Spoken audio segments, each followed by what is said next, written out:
ઉધના હરિનગર 3 માં હિન્દુ વીર સેના દ્વારા રામ મંદિરની પ્રાણ પ્રતિષ્ઠાની ઉજવણીના ભાગરૂપે મહાઆરતીનો કાર્યક્રમ યોજાયો હતો। ખૂબ મોટી સંખ્યામાં ભક્તો ઉપસ્થિત રહી આરતીનો લાભ લીધો હતો। સુરતમાં દેશભરની જેમ અનેરા થનગનાટ સાથે અયોધ્યામાં થયેલી રામ મંદિરની પ્રાણ પ્રતિષ્ઠાની અનેરા ઉત્સાહ અને ઉમંગ સાથે ઉજવણી કરવામાં આવી હતી। ઉધના હરિનગર 3 માં હિન્દુ વીર સેના દ્વારા મહાઆરતીના કાર્યક્રમનું આયોજન કરવામાં આવ્યું હતું।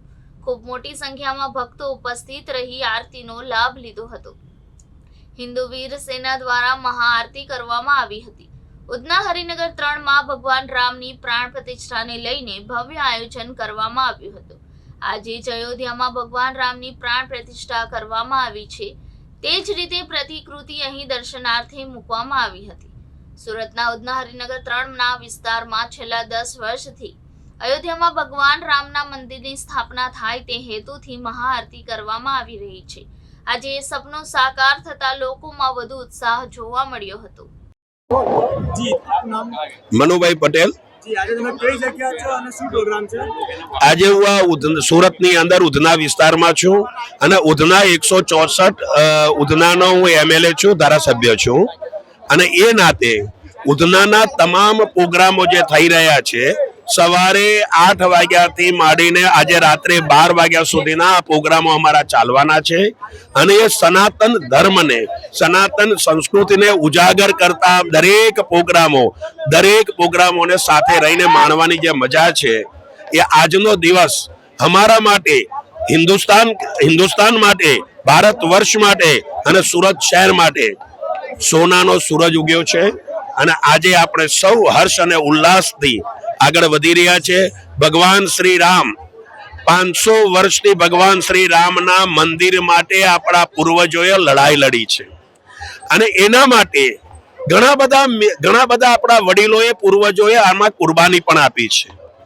આજે એ દિવસ આવ્યો છે, એ સોનાનો સૂરજ આજે ઉગ્યો છે કે ભગવાન શ્રી રામ પોતાના સ્વગૃહે આજે પધારી રહ્યા છે અને પોતાના અયોધ્યાની અંદર પોતાના મંદિરમાં, યાની કે રાજમહેલ જેવો જે આ મંદિર છે, આપણા વિશ્વ નેતા અને દેશના વડાપ્રધાન આદરણીય નરેન્દ્રભાઈ મોદીજીએ આ એક મિશન ઉપાડ્યું હતું કે મારે મંદિર બનાવવું છે ભવ્યતાથી ભવ્ય અને એ પણ કેવું રાજાને શોભે એવું, એટલે રાજાને શોભે એવા મહેલ જેવું મંદિર ભગવાન શ્રી રામની સ્મૃતિમાં બનાવ્યું છે અને આજે એ જ મંદિરની અંદર ભગવાન શ્રી રામની પ્રાણ પ્રતિષ્ઠા થઈ છે।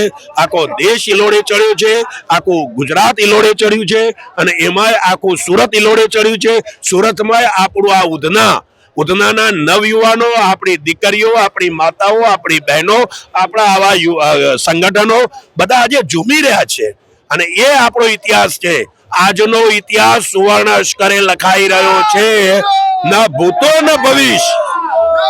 ક્યારે પણ આપણે આ દિવસ જોયો નથી એવો આજનો દિવસ છે। અસ્તુ ભારત માતા કી જય। જય જય શ્રી રામ। જી, તમારું નામ?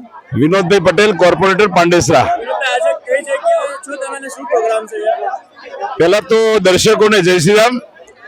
આજે હું અત્યારે હરિનગર 3 છેલ્લી ગલીના નાકા ઉપર આ હિન્દુ વીર સેનાના યુવાઓ દ્વારા આયોજિત મહાઆરતીના કાર્યક્રમમાં આવેલો છું। હર વર્ષે આ યુવા સેના ભગવાન શ્રી રામના અયોધ્યા ખાતે મંદિર બને એ લક્ષ્ય સાથે છેલ્લા ઘણા વર્ષથી આ કાર્યક્રમ કરતી હોય છે, ત્યારે આજે તો આનંદનો અતિરેક થયો છે। ભગવાન શ્રી રામ અયોધ્યા ખાતે જ્યારે નિજ મંદિરમાં પધાર્યા છે ત્યારે આખું સુરત નહીં પણ આખું ભારત હિન્દુ રાષ્ટ્ર બની ગયું છે અને રામમય બનીને આજે દરેકના ઘરે સ્વયં ભગવાન પધાર્યા હોય એવો આજે માહોલ પેદા થયો છે। ત્યારે ભગવાન શ્રી રામની આરતી કરવા માટે અહીંયા હરિનગરના 3 ખાતે ખૂબ મોટી સંખ્યામાં ભક્તો પધાર્યા છે। ત્યારે સૌને આજે હું અભિનંદન પણ આપું છું અને આ જેને પણ આ કાર્યક્રમ કર્યો છે એ આખી સમગ્ર ટીમને પણ અભિનંદન આપી અને વિરમું છું। ભગવાન શ્રી રામ નિજ મંદિરમાં આજે પધાર્યા છે ત્યારે ખુશી, આનંદનો અતિરેક થયો છે અને ખૂબ હર્ષોલ્લાસ સાથે અમે ભગવાન શ્રી રામને નિજ મંદિરમાં બેસાડી અને એની ભક્તિમય વાતાવરણમાં પૂરા સુરતને, પૂરા હરિનગરને ભક્તિભાવથી ભગવાન શ્રી રામને જય જય નમસ્કાર કરીએ છીએ.